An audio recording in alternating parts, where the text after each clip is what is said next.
The air inside the large lecture hall was heavy, thick with the scent of old chalk dust, polished wood, and the faint aroma of expensive coffee that the students carried in disposable cups. It was a Tuesday morning, and for Professor Arthur Vance, it was just another stage. He stood at the front of the room, a tall man with silver-streaked hair and a posture that screamed superiority. He adjusted his glasses, looking out over the sea of young faces. These were the brightest minds the university had to offer, or so the brochures claimed, but Vance often found them lacking. They were too soft, too coddled, too obsessed with grades and not obsessed enough with the raw, uncomfortable nature of truth. He began to pace. The sound of his leather shoes clicking against the floor was the only rhythm in the room. He was teaching a course on advanced philosophy, specifically focusing on the nature of reality. It was a difficult subject, one that made brains hurt, and Vance liked that.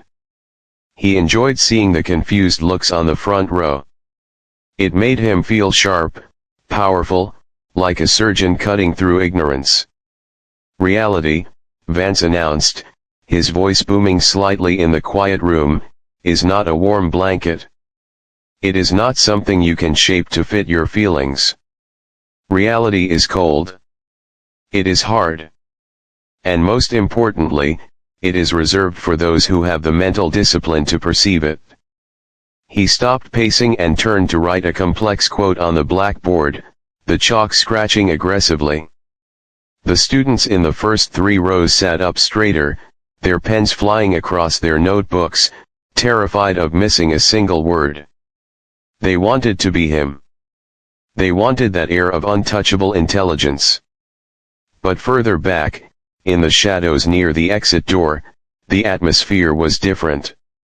Squeezed into a tiny desk meant for a 19-year-old was a man who looked like he had seen a few too many realities. He was older than the undergraduates, maybe in his late 30s or 40s. He wore a battered black leather jacket that had clearly lived through some rough times, and his dark hair was messy, falling over his forehead in a way that suggested he hadn't looked in a mirror that morning. He looked tired. There was a heaviness in his shoulders, a kind of weariness that you don't get from studying textbooks. Professor Vance noticed him immediately. Not because he stood out for being famous. The professor lived in a world of books and didn't pay much attention to celebrity gossip, but because he looked out of place. The man didn't have the sleek, polished look of the wealthy students. He didn't have a university sweatshirt or a designer bag. He just had a beat-up notebook and a pencil. Vance felt a familiar twitch of annoyance. He assumed the man was an auditor, a member of the public allowed to sit in on lectures. Vance usually disliked auditors. He felt they treated his classroom like a museum or a movie theater, there just to watch the show without doing the hard work. As the lecture went on, discussing the illusion of the senses, Vance kept glancing at the back row. Most of the students were looking down, frantically scribbling notes, afraid to make eye contact. But the man in the leather jacket, he was looking right back. He wasn't writing down every word. He was just listening. He had a strange intensity in his dark eyes. He would squint slightly, tilt his head, and then nod very slowly, as if he were agreeing with something private in his own mind.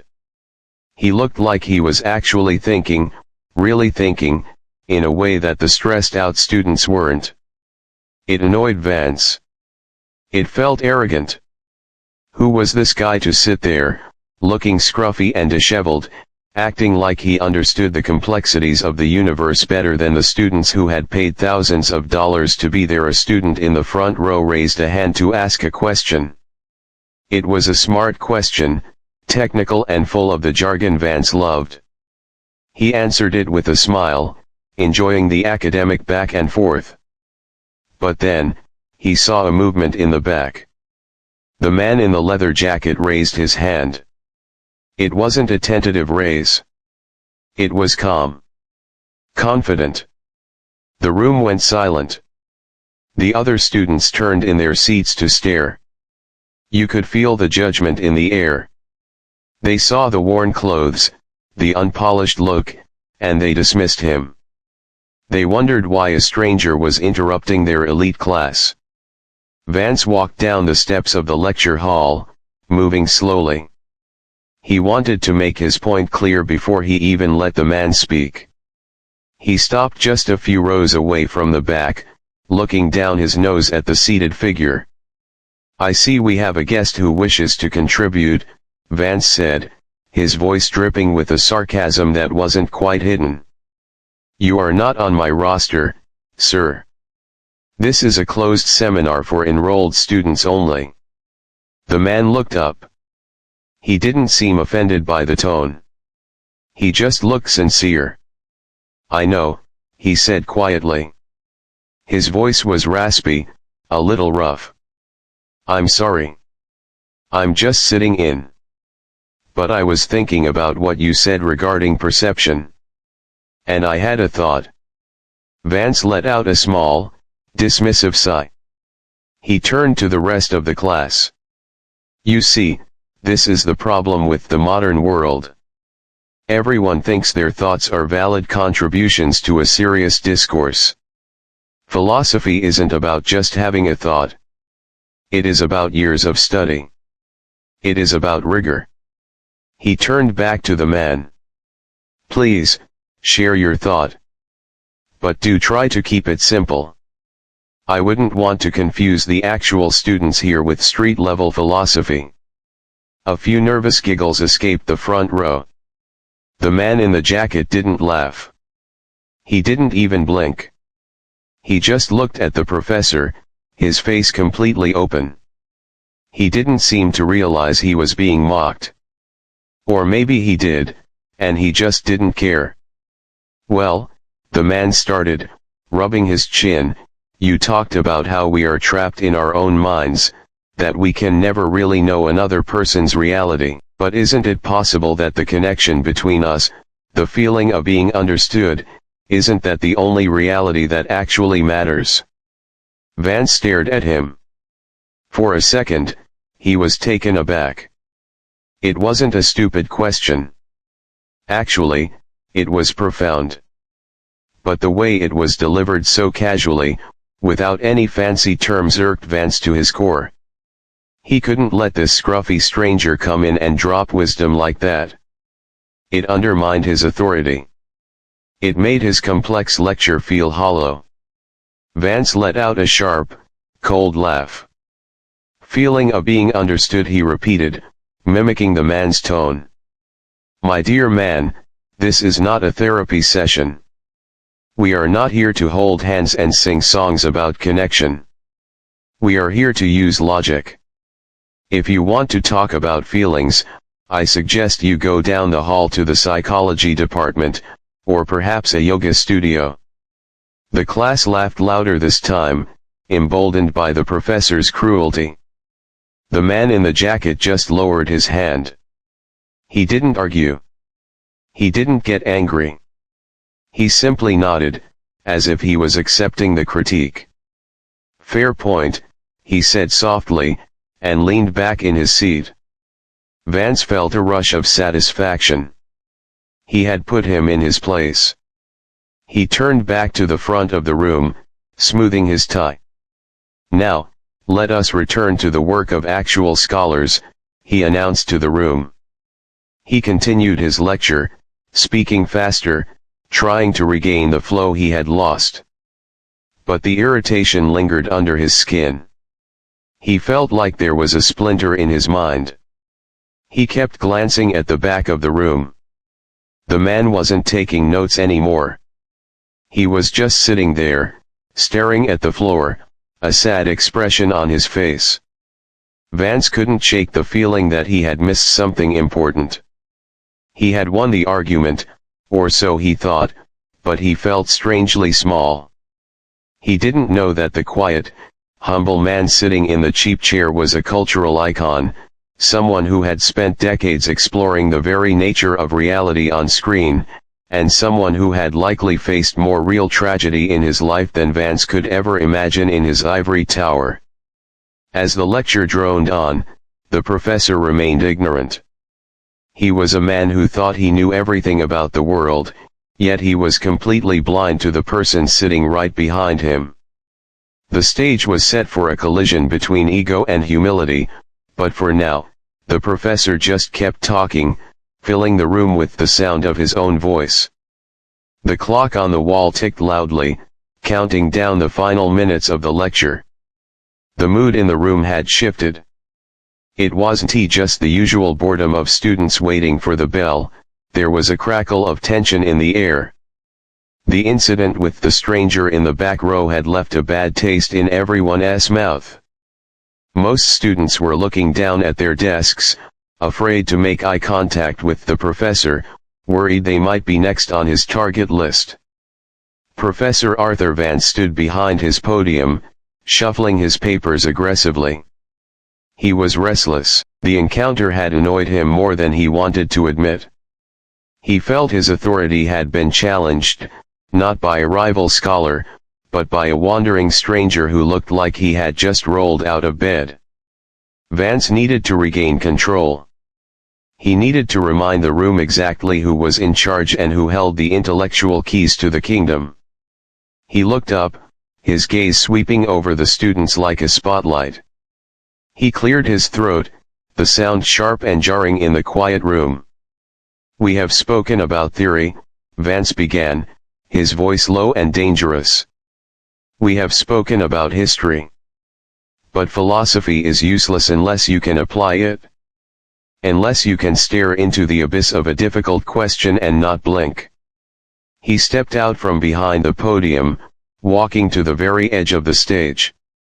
He leaned forward, his hands gripping the railing. "I am going to ask you one final question before you go," he announced.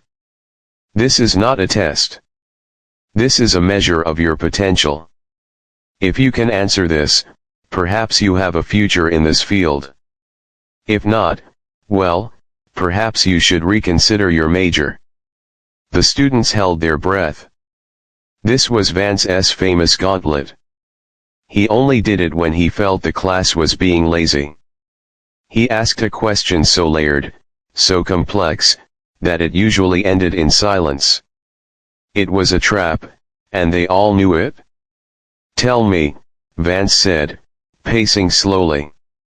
"If we accept the premise that our sensory inputs can be deceived, that what we see, touch, and hear is merely an electrical signal interpreted by the brain, how can we ever truly trust that our moral choices are our own? If you are living in a dream, does your kindness matter? Does your cruelty have weight? Or are you just a ghost drifting through a hallucination?" He stopped and looked at the front row. "You. The young lady in the gray sweater. Impress me." The student turned pale. She stammered, trying to remember a passage from the textbook, but her voice failed her. She mumbled something about free will and determinism, but it was weak, fragmented. She trailed off, looking down at her desk in shame. Vance sighed, a long, theatrical sound of disappointment. "A textbook answer. Words without thought. You are reciting, not thinking." He turned to a boy on the other side. "You. Give me something better." The boy swallowed hard.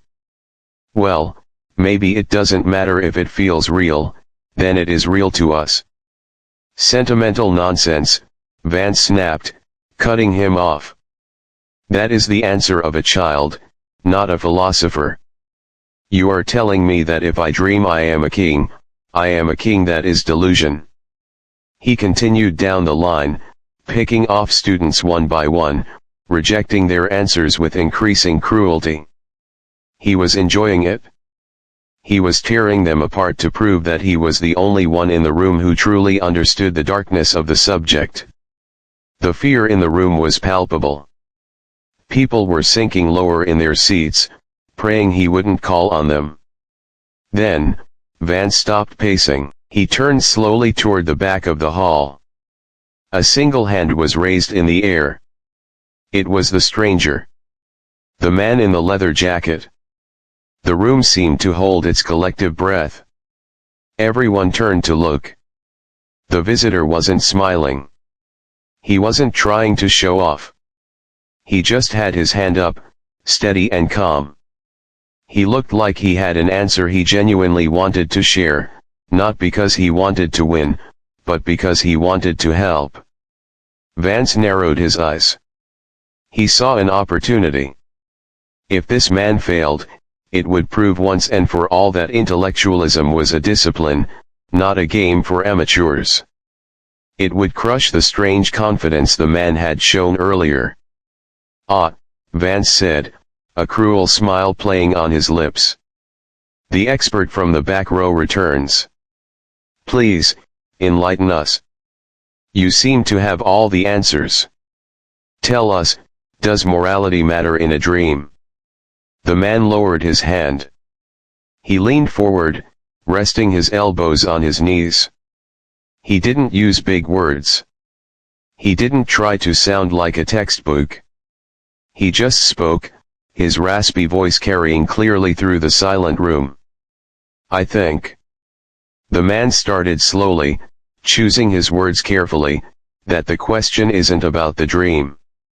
It's about the choice." Vance raised an eyebrow. "Go on." "Well," the man continued, "if you hurt someone in a dream, you wake up. But you still felt the urge to hurt them. That urge came from you. The lie is the world around you, but the truth is who you are inside that lie. So, yeah, it matters. Because even if the world isn't real, your actions are the only thing that proves you exist." He paused for a second, looking down at his scarred boots. "It's like, if you act like a good person when no one is watching, or when nothing is real, that's the only proof that you aren't just a program. That's the only thing that's actually yours." The room was dead silent. You couldn't hear a single pen scratching. The students looked from the stranger back to the professor, stunned. It wasn't the academic answer they were expecting. It wasn't full of jargon or Latin phrases. It was raw, simple, and devastatingly deep. It cut through the noise of the lecture and hit them right in the chest. It was the kind of answer that felt true, the kind of thing you read in a great novel or heard in a timeless story. For a moment, even Vance didn't speak. He stood there, his mouth slightly open, his brain scrambling to process what he had just heard. It was a brilliant answer. It was better than anything the top students had said. It was better than what Vance himself would have probably come up with on the spot. The stranger looked up, meeting the professor's eyes. There was no arrogance there. He just looked like a guy sharing an idea he had been thinking about for a long time. "Does that make sense?" he asked softly. That simple question, "does that make sense?" was like a match thrown on gasoline. It was humble. It was human. And it made Professor Vance feel incredibly small. Here was this man, dressed in rags, treating the most arrogant mind in the university with respect, while Vance had been treating him like garbage.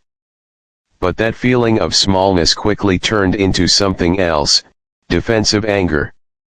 Vance couldn't handle it. He couldn't let this be. If he accepted this answer, he would have to admit that the clueless outsider was smarter than him. He would have to apologize. He would have to look like a fool in front of his entire class.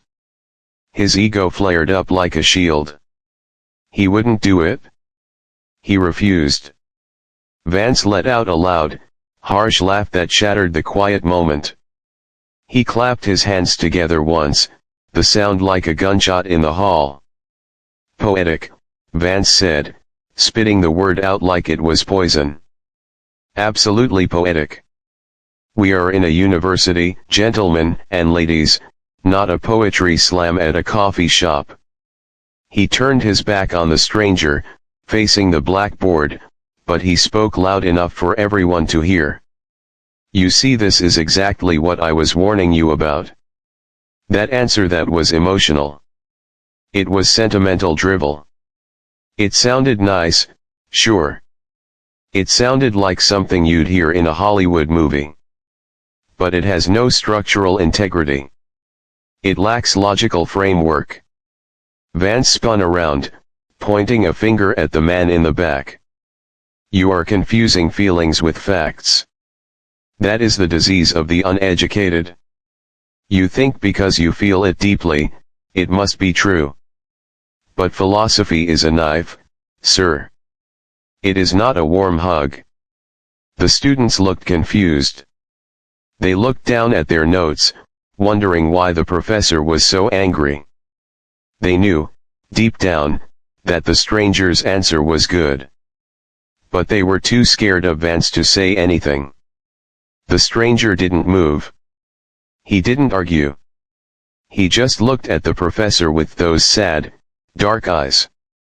He didn't look angry. He looked like he was used to being misunderstood. He gently closed his notebook, the quiet snap echoing in the tense silence, and leaned back in his chair. Vance took a breath, smoothing his shirt, trying to regain his composure. He felt his face burning hot. He knew he had to end this now before he lost the room completely. "Let that be a lesson," Vance barked, looking at the terrified students in the front row. "Do not be fooled by charisma.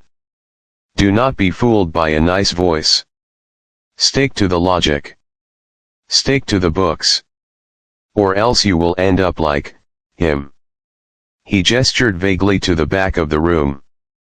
The bell rang, sharp and loud, signaling the end of the class. Usually, this was the moment when chaos ensued: zippers closing, bags rustling, students rushing for the door. But today, nobody moved. The tension was too thick. The students just sat there, looking from the furious professor to the quiet man in the leather jacket, sensing that something significant had just happened, even if they didn't quite understand what it was. Vance stood at the podium, packing his briefcase with shaking hands. He had won. He had told himself he had won, but as he looked around the silent room, he realized that for the first time in his career, he didn't feel like a victor. He felt like a villain. And he had no idea that his humiliation was only just moments away. The sharp sound of the bell finally cut through the thick tension in the room, signaling the end of the hour. Usually, this was the cue for a chaotic rush of books snapping shut and chairs scraping against the floor. Students would be eager to escape, to breathe fresh air and complain about how hard the test was going to be. But today, nobody moved. The silence was heavy, like a weight pressing down on everyone's shoulders. The air felt electric, charged with the awkwardness of what had just happened. Professor Arthur Vance stood behind his podium, his hands gripping the edges of the wood so hard his knuckles turned white. He was breathing hard, his chest rising and falling rapidly. He felt a strange mix of emotions. On the surface, he felt victorious. He had shut down the intruder. He had defended the integrity of his subject against Hollywood logic. But underneath that thin layer of victory, he felt a cold, creeping itch of unease. He looked out at the sea of faces and realized that no one was looking at him with admiration. They were looking at the back of the room. They were looking at the stranger. Vance cleared his throat, loudly and aggressively, trying to snap them out of it.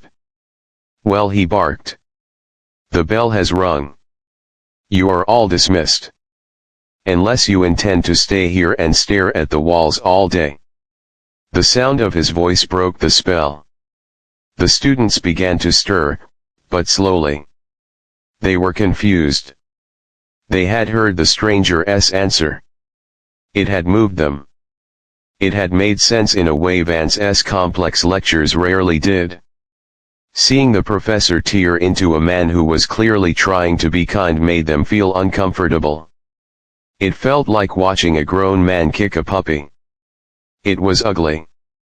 As the students began to pack their bags, Vance didn't leave the podium like he usually did. He felt the need to make one last point. He couldn't let the class end with the stranger's words hanging in the air. He felt the need to drive a stake through the moment, to ensure that his authority was the only thing remaining when they walked out that door. He looked toward the back row. The stranger was now standing up. He was tall, taller than he looked sitting down. He closed his battered notebook with a gentle snap and tucked it under his arm. He didn't look angry. He didn't look humiliated. He looked like a man who was used to people misunderstanding him, and he was ready to move on. That calmness made Vance even angrier. How dare he be dignified? How dare he act like Vance's insults didn't matter? Vance walked down the steps of the lecture hall, moving into the aisle. The students in the front rows froze, watching him come. He stopped a few feet away from the stranger. "You know," Vance said, his voice carrying easily over the noise of zipping backpacks, "I should thank you." The stranger paused, looking up with those soft, dark eyes. "Thank me?" "Yes," Vance said, crossing his arms. "For providing us with a perfect example of what not to do." The students stopped moving. They watched the confrontation, wide-eyed. Some of them whispered to each other, urging the professor to stop, but Vance ignored them. He was on a roll. "You walk in here," Vance continued, pointing a finger at the man's chest. "Dressed like, well, like you don't have a home to go to. You sit in the back, quiet and mysterious. And then you drop these little pearls of wisdom that sound nice. That sound deep. But they are empty. They are shallow." The stranger just stood there, listening. He didn't cross his arms defensively. He didn't step back. He just watched Vance with a patient expression. "It's a disease," Vance said, raising his voice so the whole room could hear. "People like you think that because you have feelings, you have intellect. You think that because you have suffered, you know truth. But you don't. You are just a tourist in the world of ideas. You are passing through, taking snapshots of concepts you don't understand, and then pasting them together to make yourself feel wise." The stranger looked down at his boots for a second, then back up. "I didn't mean to offend you," he said quietly. His voice was so humble it made the professor look like a bully. "I am not offended," Vance snapped, his face flushing red. "I am offended on behalf of the discipline. I am offended that you think you can waltz into a place of learning and reduce centuries of thought to a movie script ending." Vance took a step closer, getting right in the stranger's face. He wanted a reaction. He wanted the man to yell back, to get angry, to prove that he was just another emotional mess. "Look at you," Vance sneered, looking the man up and down. "The leather jacket. The hair. The brooding silence. It is all an act. It is a costume. You are playing a character. You think you are the misunderstood hero in a tragedy. But this is reality. You are just a man in a jacket who doesn't belong here." He gestured to the door. "If you want to pretend to be a philosopher, go join a book club. Go to a coffee shop. Go to a movie theater. That is where your level of thinking belongs. Do not come here and waste my students' time with your street corner wisdom." The room was painfully silent. A girl in the second row let out a small gasp.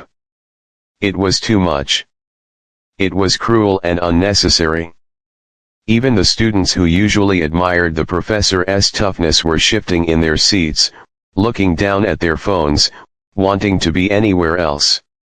The stranger didn't flinch. He didn't look away.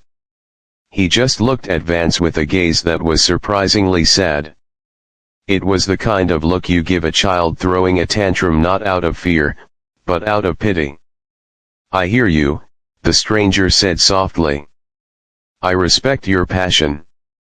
I just think we see the world differently." "Get out," Vance hissed, dropping all pretense of manners. "Get out of my classroom." The stranger nodded once, a slow, deliberate nod. "Okay," he said. "Have a good day, Professor." He turned and began to walk up the aisle toward the exit. As he passed the rows of students, something strange happened. The mood shifted again. The students were looking at him, really looking at him, as he walked by. They were staring at his face. Some were squinting. They were whispering furiously to each other. "Wait, is that, oh my God. No way. It looks exactly like him. It is him." The recognition was spreading through the room like a virus.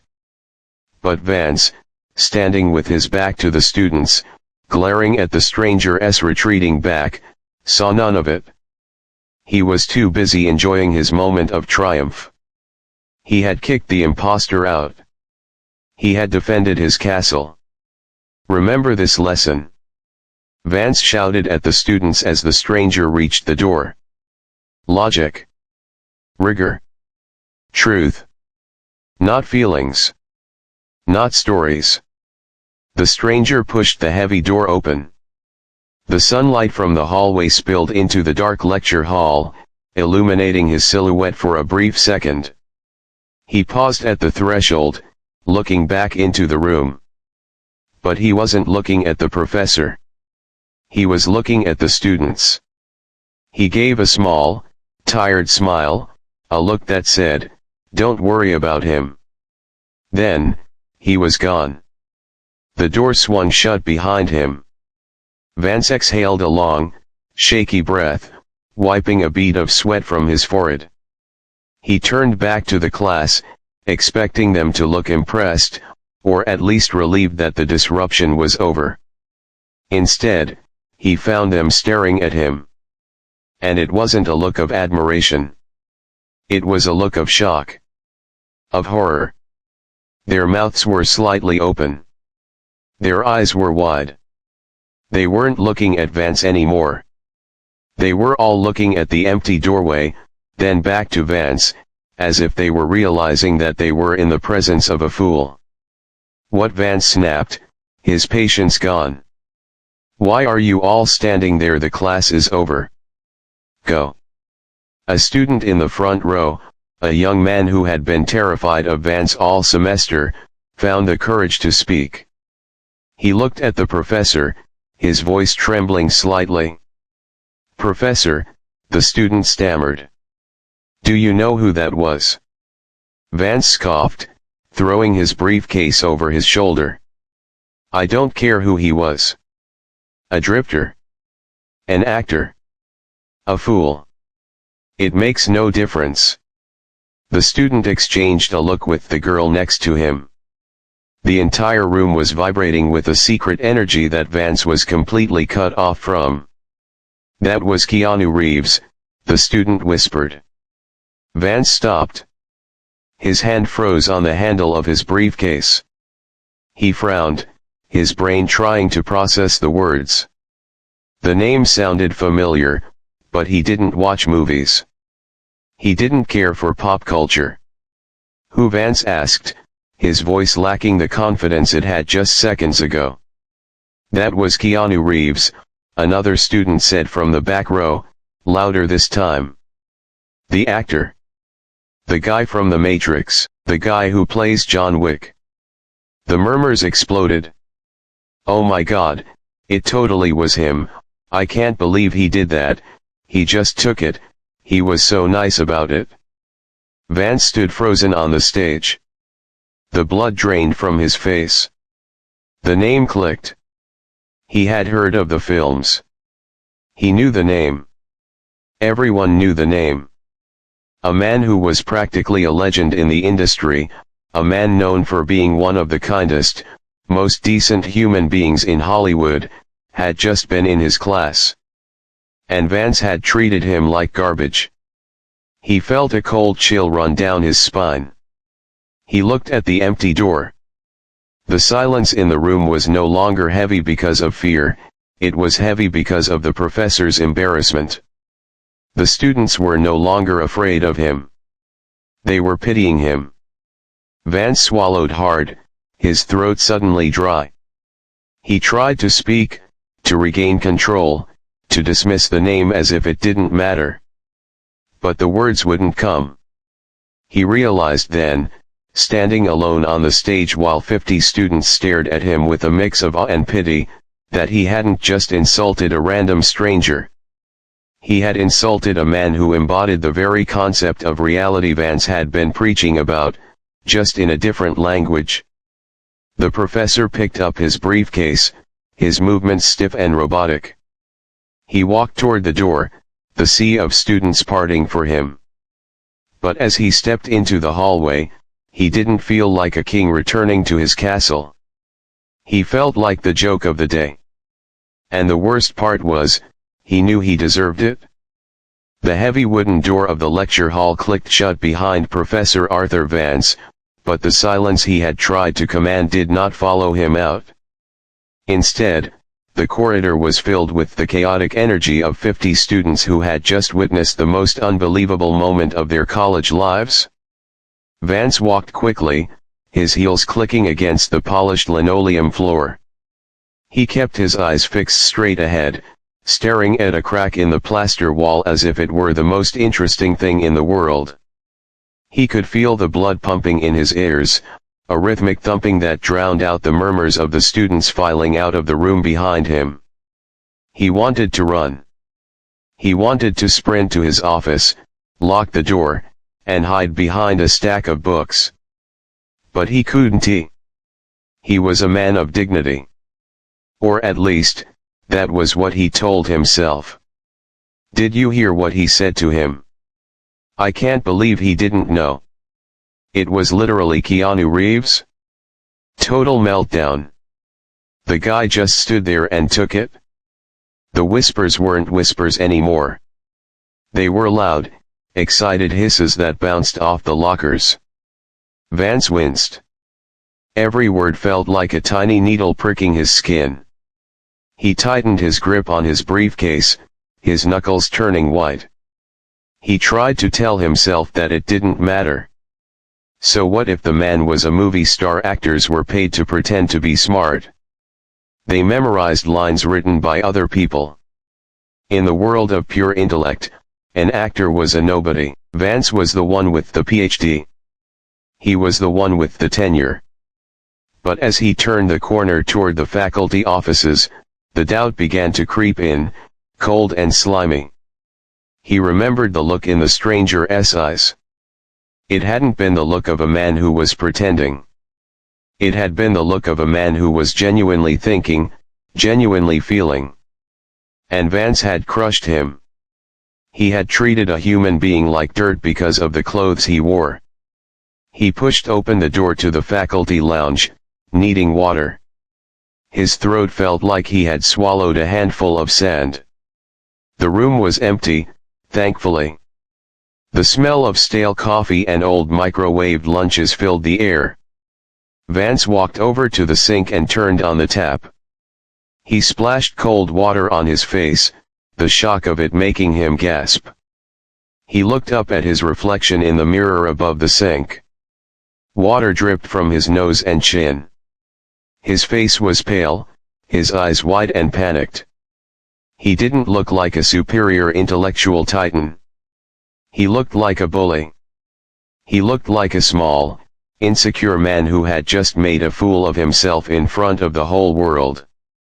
"Who is Keanu Reeves?" he whispered to his reflection. It sounded like a plea, as if saying the name would make it less real. But even as he said it, memories floated up from the back of his mind. Posters in dorm rooms. Headlines in newspapers he ignored. The name was everywhere. It wasn't just a name, it was a cultural phenomenon. This wasn't some minor character actor. This was a man who defined a generation of cinema. The door to the lounge opened suddenly. Vance jumped, grabbing a paper towel to dry his face. It was one of the teaching assistants, a young graduate student who usually helped Vance grade papers. The young man looked breathless, like he had run all the way from the lecture hall. He stopped when he saw Vance, his eyes going wide. "Professor," the assistant said, his voice shaking with excitement. Did you see who that was?" Vance crumpled the paper towel in his hand and threw it into the trash can with a little too much force. "I heard the students gossiping," Vance said, his voice sounding stiff and defensive even to his own ears. "Some actor? It is irrelevant. The class is about philosophy, not celebrity culture." The assistant stared at him for a moment, the smile fading from his face. He looked at Vance with a mixture of disbelief and disappointment that was worse than the students' laughter. "Sir," the assistant said slowly. "He wasn't just visiting. He's been auditing the class for 3 weeks." Vance froze. The air in the room seemed to vanish. "What?" "He sits in the back every Tuesday," the assistant explained. "He keeps to himself. He takes notes. I think he's researching for a role. I read online that he's about to star in a new sci-fi movie, a really philosophical one. Something about simulation theory and the nature of the soul." The irony hit Vance like a physical blow to the stomach. A sci-fi movie about simulation theory, that was exactly what Vance had been lecturing about today.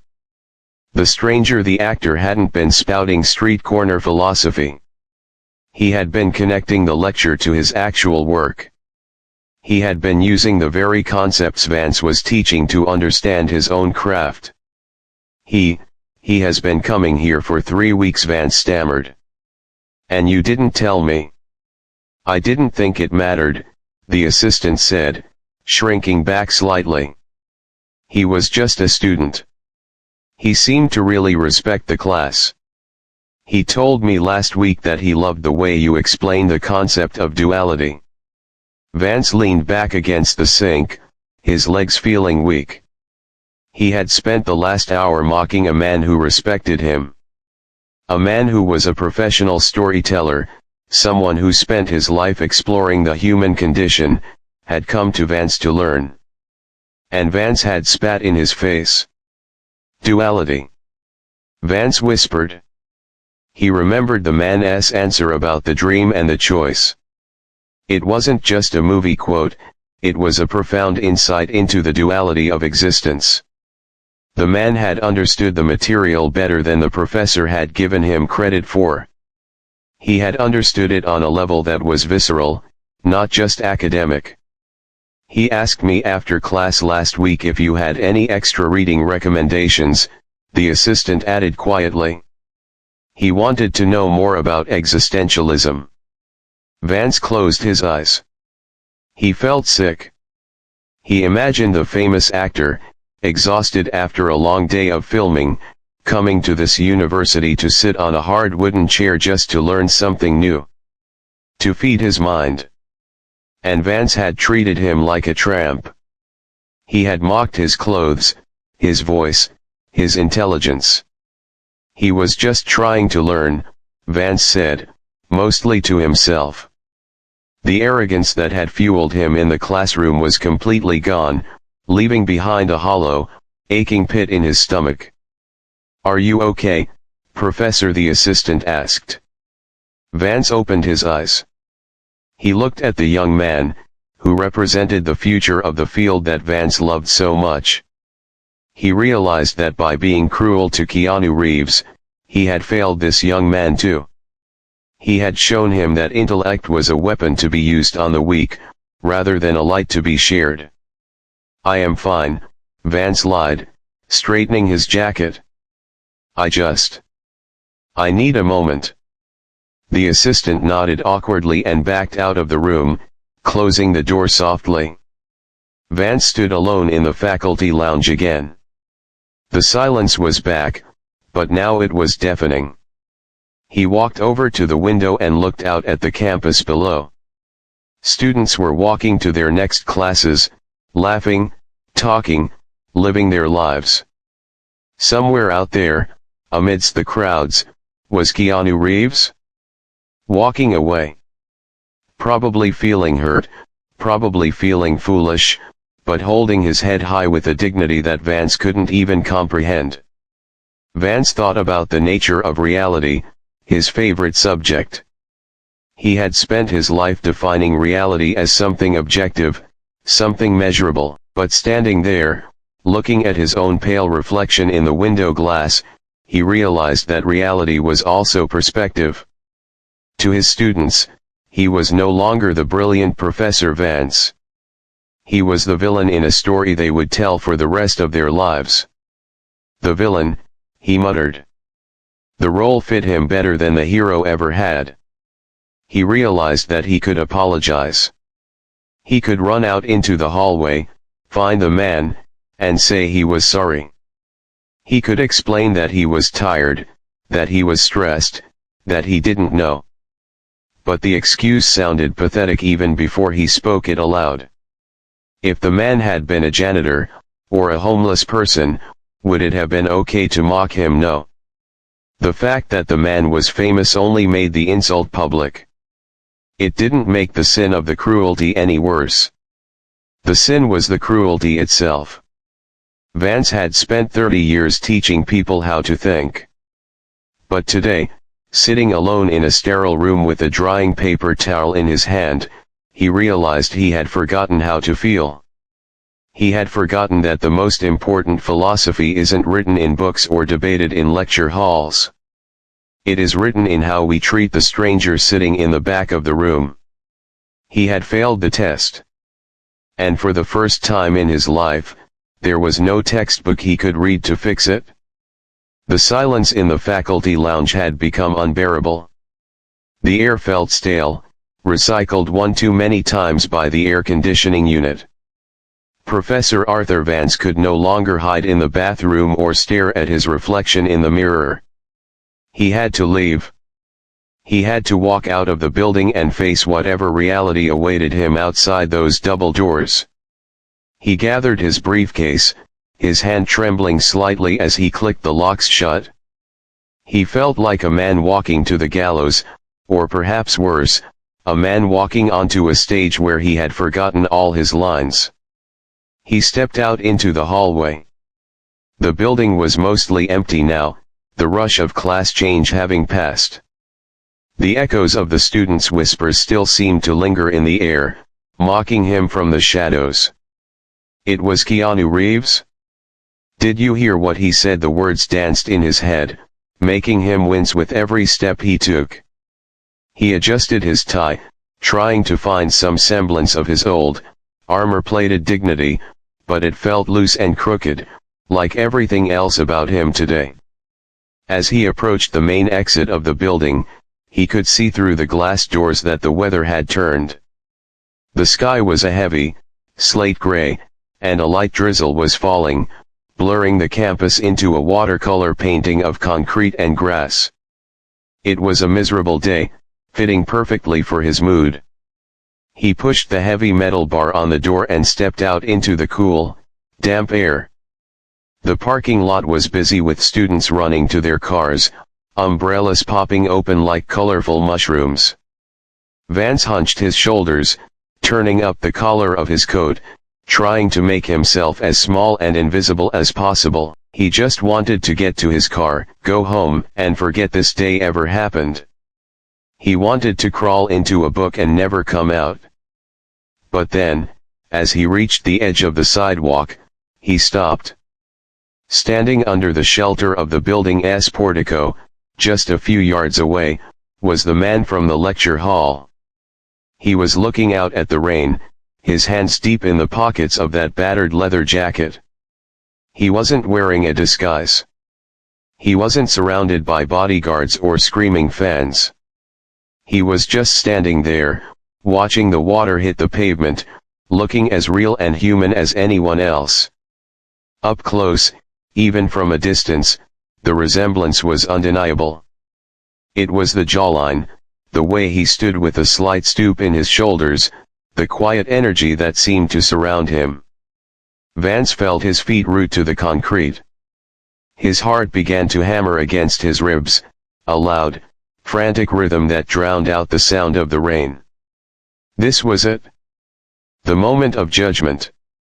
He had spent his life judging others, grading their worth, marking their papers with red ink. Now, he was about to be graded. He thought about turning around. He could run back inside, hide in the library until the man left. That was the safe thing to do. That was the smart thing to do.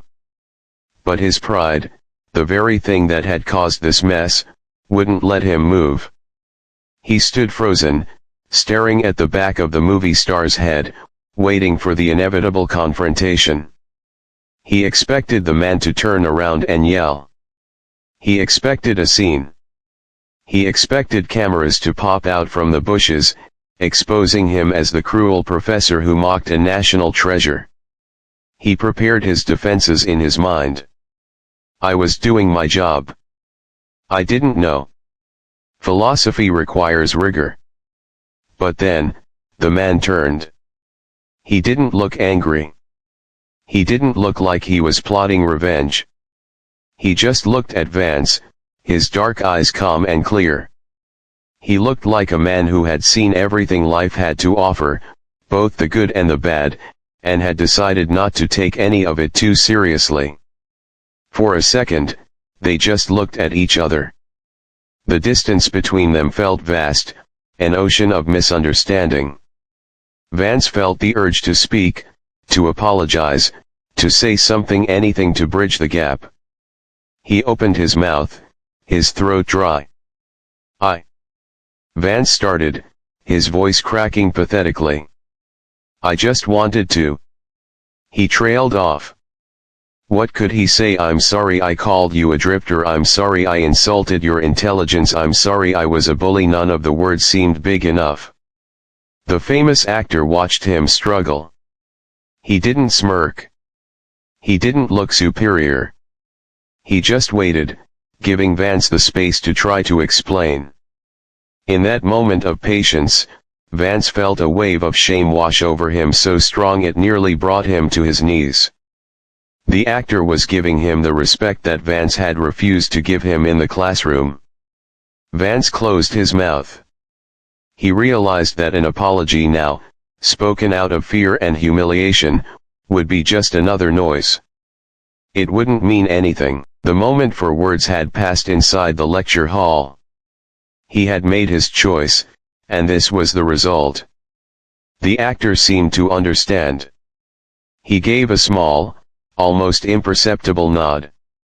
It wasn't a nod of forgiveness, exactly, but a nod of acknowledgement. It was the kind of nod you give a stranger on a train, a silent recognition that we are all just trying to get through the day. Then, a black sedan pulled up to the curb. The window rolled down, and a driver called out to him. The actor broke eye contact with Vance and turned toward the car.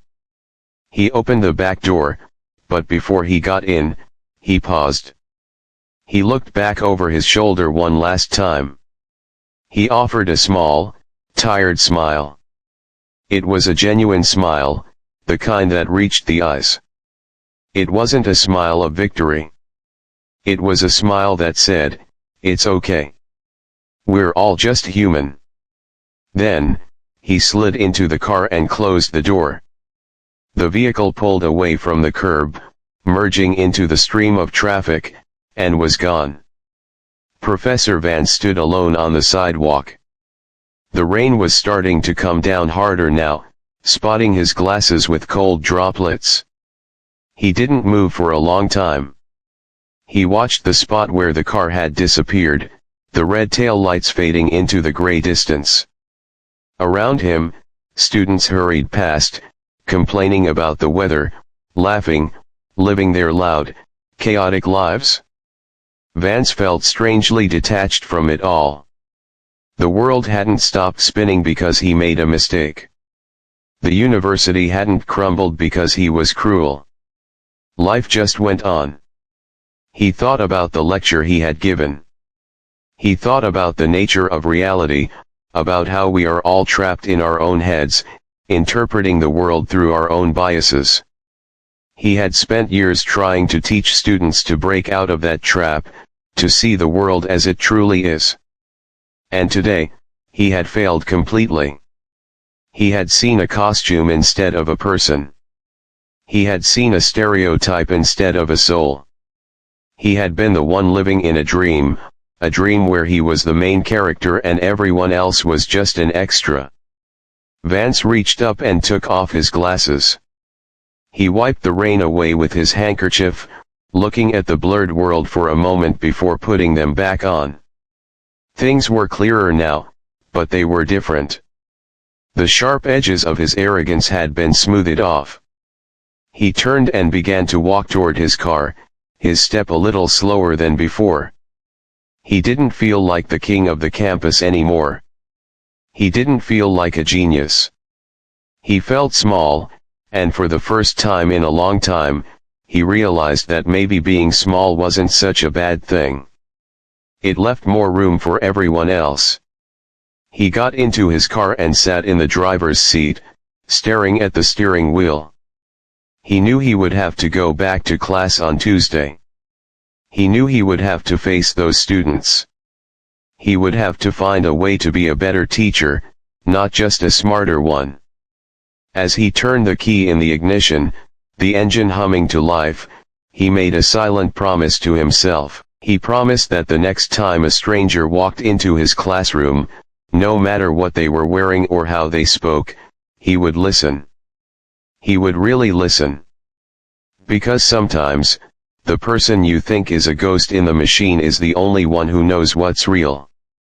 Vance put the car in gear and drove out of the parking lot, disappearing into the rainy afternoon, carrying with him a lesson that no textbook could ever teach.